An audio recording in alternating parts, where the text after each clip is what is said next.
हो गए। अगर संविधान के हिसाब से मौलाना साहब की, अजहरी साहब की अगर गिरफ्तारी जायज है तो हमारे कुछ सवाल है, क्रॉस क्वेश्चन है गिरफ्तार करने वालों से। जब अगर जंतर मंतर से हुंकार भरी जाती है कि फलाने फलाने काटे जाएंगे और राम राम चिल्लाएंगे, क्या तब गिरफ्तारी हुई थी? टी राजा मस्जिदों के बाहर मां बहन की गालियां देते हैं, क्या उनकी गिरफ्तारी हुई थी? क्या कुत्ता शब्द एक गाली से बड़ा हो गया? जो मां बहन की गालियां उससे बड़ा हो गया? आपने इनके बयान सुने नेताओं के? 2019 में बयान दिया गया कि कब्रों से निकाल करके जो मुस्लिम महिलाएं हैं उनका बलात्कार करो।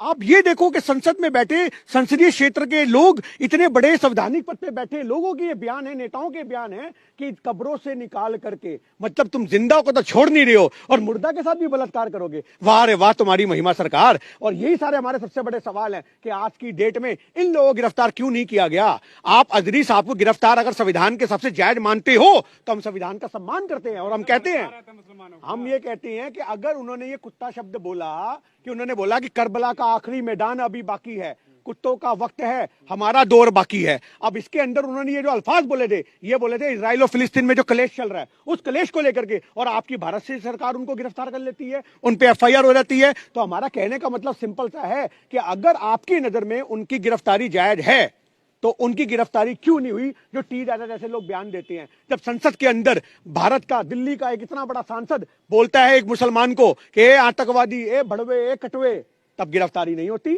तब उनको नहीं निकाला जाता। और राहुल गांधी अडानी पे सवाल पूछ ले तो उसको बाहर निकाल देते हैं। ये हमारा सबसे बड़ा मुद्दा है कि आपने, दौर क्या आएगा? दौर थोड़ी आएगा। दौर आने का मतलब यहां पर ये है कि भैया हर किसी का वक्त आता है। आज तुम्हारी सरकार है, जिसकी लाठी उसकी भैंस चल रही है ना, तो कोई दिक्कत नहीं है। आज वक्त बदलेगा, तख्ता बदलेगा, सरकारें बदलेंगी। आज की डेट में अगर संविधान के हिसाब से देश नहीं चल रहा तो सवाल बनते हैं। अगर संविधान के हिसाब से अजहरी साहब की गिरफ्तारी जायज है तो जितने मैंने पॉइंट रखे हैं उनकी गिरफ्तारी क्यों नहीं हुई? महिलाओं का, मुस्लिम महिलाओं का बलात्कार करने की बात की जाती है, कोई गिरफ्तारी नहीं होती। उनको राम राम बोलेंगे, काटे जाएंगे, तब गिरफ्तारी नहीं होती। इतने बड़े बयान दे दिए तब गिरफ्तारी नहीं होती। संसद के अंदर बैठ करके एक सांसद को बोला जाता है ए आतंकी, ए मुसलमान, ए कटवे, आप समझो, तब गिरफ्तारी नहीं होती। कुत्तों का वक्त है, ये इससे क्या मतलब? कुत्तों का वक्त, भैया जिसके लिए भी कुत्ता बोला है वो अपने आप को कुत्ता क्यों समझ रहा है? आज एक बात छोटी सी समझिए ना, अगर बोला गया है कि कुत्तों का वक्त है या कुत्तों का जमाना है या कुत्तों का दौर है, तो आप, अगर आप कुत्ता नहीं हो और मैं कुत्ता कुत्ता चिल्लाऊं और आप अपने ऊपर ले लो तो ये आपकी कमी है।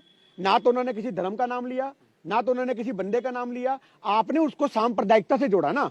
तो हमारा मुद्दा सिंपल सा है कि जब आप महिलाओं का बलात्कार करने की बात करते हो, फलानों को काटने की बात करते हो, इनके ठाकुर साहब बोलते हैं गोली मारो सालों को, तो इससे बड़ा बयान क्या होगा भड़काने वाला? क्या ये मुस्लिम लोगों को प्रवोक करने की बात नहीं है? और उसके बाद सुरेश चौरंकड़े जैसे लोग मुफ्ती साहब के चेहरे के ऊपर सूअर की शक्ल लगा लगा के एक प्रोग्राम चलाते हैं, तो क्या वो देश में भड़काने वाली बात नहीं है? तो ये भी कह रहे हैं कुत्ता हिंदुओं को कहा गया है। ये तो उनकी गलतफहमी है ना। यही तो मैं आपसे कह रहा हूं कि आज हमारे देश में सांप्रदायिकता की आग में अगर देश को कोई झोंक रहा है तो वो देश का गोदी मीडिया है, सुरेश चौरंकड़े जैसे लोग हैं। अब एक बात सोचिए, मुफ्ती साहब एक धर्मगुरु हैं, एक धर्मगुरु के चेहरे के ऊपर अगर आप सूअर की शक्ल लगाओगे तो आपको क्या लगता है कि देश के अंदर आप एक देश में नफरत का माहौल नहीं परोस रहे? मुफ्ती साहब का कुत्ता शब्द तो फिर भी लोगों ने, मुट्ठी भर लोगों ने सुना होगा, पर तुमने अपना लाखों हजारों करोड़ों लोगों को व्यूअरशिप है उसमें मुफ्ती साहब के चेहरे पर सूअर की शक्ल लगा करके मुसलमानों को प्रवोक करने का काम किया है। कब इसकी गिरफ्तारी होगी सुरेश चौरंकड़े की? हम ये मांग करते सरकार से, सुरेश चौरंकड़े जैसे लोगों की गिरफ्तारी हो, उनका गोदी मीडिया बंद होना चाहिए। आप ये क्यों नहीं देखते हो? आज हमारे देश में अगर मुफ्ती साहब की गिरफ्तारी, हम संविधान का सम्मान करते हैं, अगर उनकी गिरफ्तारी जायज है तो हम कहते हैं बिल्कुल सही, पर आप एक छोटी सी बात बता दो, उनकी गिरफ्तारी कब होगी? टी राजा जैसे लोगों की उनकी गिरफ्तारी कब होगी? जब मुस्लिम महिलाओं को कब्र से निकाल के बलात्कार करने की बात करते हैं, उनकी गिरफ्तारी कब होगी? जब बोलते हैं कि फलाने काटे जाएंगे, राम राम चिल्लाएंगे, उनकी गिरफ्तारी और उनको संसद से कब निकाला जाएगा? जो संसद के अंदर बैठ के बोलते हैं आतंकी, है भड़वे, बुल्ले, कटवे, उनकी गिरफ्तारी कब होगी? ये हमारे सवाल है। मिश्रा का बयान आपने दिल्ली में ही सुना था, आप नारा, आपको स्लोगन याद होगा, तो ऐसे लोगों को भी तो छोड़ दिया जाता है, खुलेआम दिल्ली बना रहा है। मैं आपसे यही तो कहना चाह रहा हूं ना, आज धर्म विशेष को टारगेट करने के लिए आप ये रणनीतियां अपनाओगे तो आपसे सवाल खड़े होंगे। आप अगर देश में संविधान के हिसाब से देश चलाओगे तो फिर आप हिंदू और मुसलमान मत देखो। आपको किसी के बयान से अगर आपत्ति है तो आप उसको भैया दर्ज करो मुकदमा और उसको हवालात में डालो, पर आप धर्म विशेष के लिए छूट दे दो। मतलब अगर तुम्हारे साधु संत महामंडलेश्वर साहब ने जंतर मंतर से हुंकार भरी थी, महामंडलेश्वर साहब ने जंतर मंतर से हुंकार कि मैंने 40 मुसलमानों को मारा है, मैंने 40 मुसलमानों को, आपके चैनलों के अंदर भी रिकॉर्ड होंगे वो कार्यक्रम, उन्होंने जहां धरना प्रदर्शन किया था, जो बंदा इतने मुंह से बात बोलता है मैंने 40 मुसलमानों को मारा है, हाँ जी, अपना गुनाह कबूल दिया, उसके बाद उनकी गिरफ्तारी नहीं। अरे तो आप ये चीज देखो ना, आप एक धर्म विशेष को छूट दे रहे हो कि जो भगवा पहन लेगा यानी कि उसको ये सब बयान देने का, मुसलमानों को टारगेट करने का राइट मिल जाएगा। ये हमारे लिए सबसे बड़ा मुद्दा है। लेकिन मुफ्ती साहब ये कह रहे थे ना कि संविधान से देश चलेगा ना, दौर का क्या वक्त होता, दौर थोड़ी आएगा। मैं आपसे एक ही, फिर चला कराएंगे। मैं एक छोटी सी बात, हाँ वो दौर आएगा, वो एक जुमला है, वो दौर आएगा। यानी कि आपने सुनी नहीं वो कहावत। फिर आप कहावत लिखने वालों को कौन सा दौर लाना चाहते हैं? वो तो आप मुफ्ती साहब आपको बता ही रहे हैं कि हम दौर लाना चाहते हैं जिसमें संविधान के हिसाब से देश चलेगा, हम दौर लाना चाहते हैं जिसमें भाईचारे की बात होगी, हम दौर लाना चाहते हैं जिसमें अमन होगा देश के अंदर, हम दौर लाना चाहते हैं देश में शांति होगी, हम वो दौर लाना चाहते हैं कि किसी को जय श्री राम बोल के मारा नहीं जाएगा, हम वो दौर लाना चाहते हैं जिसमें भाईचारे का गंगा जमुना जो तहजीब है उसका फूल दोबारा चमन में खिलेगा और देश में भाईचारा होगा और तिरंगे के सम्मान में सभी हिंदू मुसलमान एक तिरंगे के नीचे खड़े होंगे। हम उस दौर की बात कर रहे हैं मुफ्ती साहब। लेकिन कहीं चुनाव से पहले जिस तरह की ये गिरफ्तारी हुई तो कहीं चुनावी स्टंट तो नहीं लिया है सरकार ने या लोगों ने? देखिए, अगर चुनावी स्टंट की बात करो, चुनावी स्टंट तो आपको बहुत सारे देखने को मिल ही रहे हैं। आपने अभी देखा कश्मीर के अंदर एक सिख भाई को गोली मार दी गई, आपने देखा। और आप एक छोटी सी बात देखो, 2 दिन पहले एक तस्वीर आती है कि एक मुसलमान जो है वो नमाज पढ़ रहा है और सिख भाई छतरी पकड़ के खड़ा उसको ओलों से बचा रहा है, और वो भाईचारे की तस्वीर पाकिस्तान तक जाती है, अफगानिस्तान तक जाती है, सारी मुस्लिम कंट्रियों में वो तस्वीर वायरल होती है।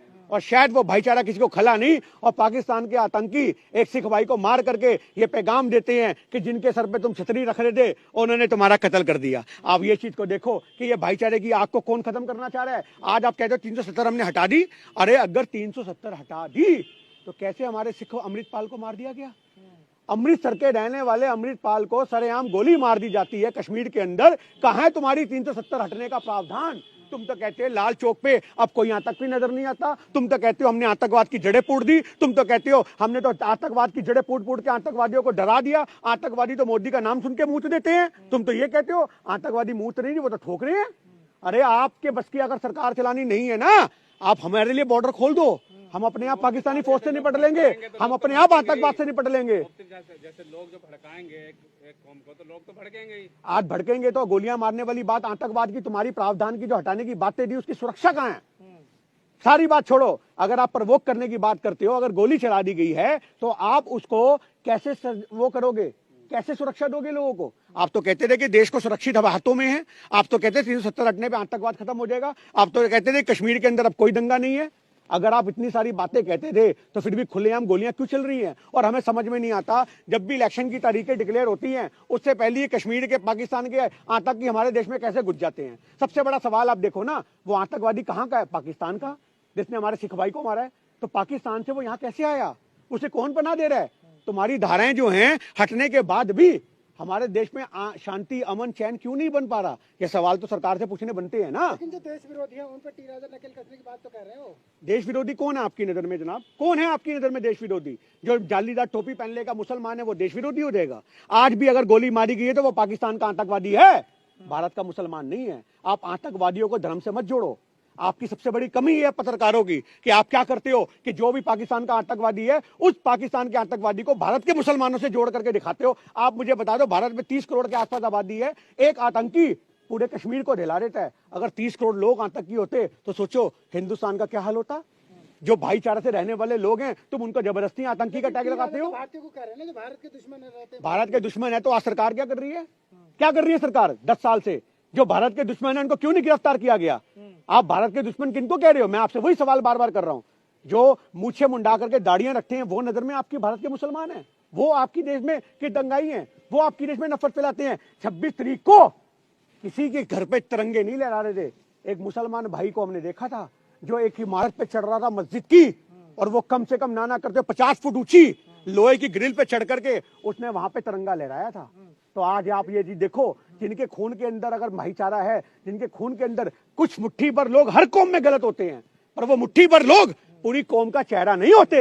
ये बात आपको समझनी पड़ेगी। लेकिन अगर जिस तरह से मुफ्ती या मौलाना उन लोगों को डराया जा रहा है एक छोटे बयान पर, कुत्तों वाली बात पर, लेकिन जिस तरह से साधु संत, कुछ साधु संत, हम सब की बात नहीं करेंगे, बयान देते, तो क्या मुसलमानों को गिरफ्तार कर मौलानाओं को ये डराने की कोशिश है भारत के मुसलमान? ये तो आप ये सोचो, इतने बड़े मुफ्ती को गिरफ्तार कर लिया गया तो आम मुसलमान का क्या हाल होगा? आम मुसलमान कैसे आते हैं आपको पता है? अगर सोशल मीडिया पे अगर कोई जज्बाती होकर के उल्टा फुल्टा बयान देता है तो वो ऐसे आ रहा होता है घर वापसी, ऐसे करके उसकी टांगों पे, लातों पे, हाथों पे यूपी पुलिस का प्रसाद मिलता है, उसको उठा लिया जाता है। आम मुसलमानों की तो आप बात ही मत करो। एक आम नागरिक भारत का कोई भी हो, उसको तो ये राइट ही नहीं है वो सरकार से सवाल कर सके। आज बड़े बड़े अगर मुफ्ती या ओवैसी साहब जैसे या बाकी और जो लीडर हैं, राहुल गांधी जैसे जो इतने बड़े बड़े नेता अगर सवाल करते हैं, उनको नहीं बख्श रहे।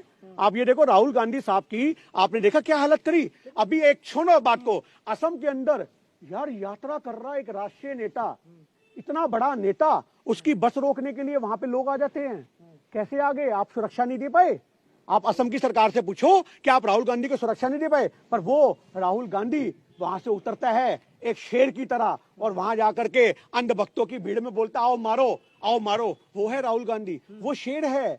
पर तुम लोग एक बात सोचो कि तुम सुरक्षा किसको दे पा रहे हो? लाखों मुसलमान सड़क पे उतर गए हैं, उनकी रिहाई की मांग कर रहे हैं। तो क्या मुसलमान में गुस्सा दिखना चाहते हैं? भारतीय मुसलमान कितना ऊपर आ जाते हैं कि मौलाना को उठाने पर? हम तो एक ही बात कहते हैं, जितने भी मुसलमान लोग आज संविधान के हिसाब से धरना प्रदर्शन कर रहे हैं, तो वो संविधान ने राइट दिया है, इसमें क्या गलत है? बट आप अगर सही जगह पे धरना करोगे तो आपको लोग समर्थन देंगे। आप सड़कों की जगह जंतर मंतर आओ, आप रामलीला मैदान की परमिशन लो, पूरा रामलीला मैदान भर दो, किसने मना किया? पर आप सड़कों पे आओगे तो आपको फिर घेरा जाएगा, क्योंकि आपके ऊपर, मेरी बात सुन लीजिए, आप सड़कों पे आओगे लाखों की तादाद में, उसी में कुछ 4 आदमी कोई ऐसे भी हो सकती हैं जिनको ये चीज बर्दाश्त ना हो, वो बस से तोड़ दे और इल्जाम आप पे आ जाए, वो कोई खून खराबा कर दे, इल्जाम आप पे आ जाए। इसके लिए लेकिन एक सवाल ये है गिन्नी जी, जिस तरीके से ये मुफ्ती साहब वाला मामला चर्चा में आया, वहीं मीडिया ने उन्हें जहरीला बयान और जहरीला मौलाना करके संबोधित किया, तो ये भी तो कहीं ना कहीं एक तरह से जहरीला या जब तक हमारा संविधान कहता है कि जब तक किसी आदमी का जुर्म साबित ना हो जाए, आप संविधान की तरफ से उसे मुजरिम भी नहीं कह सकते।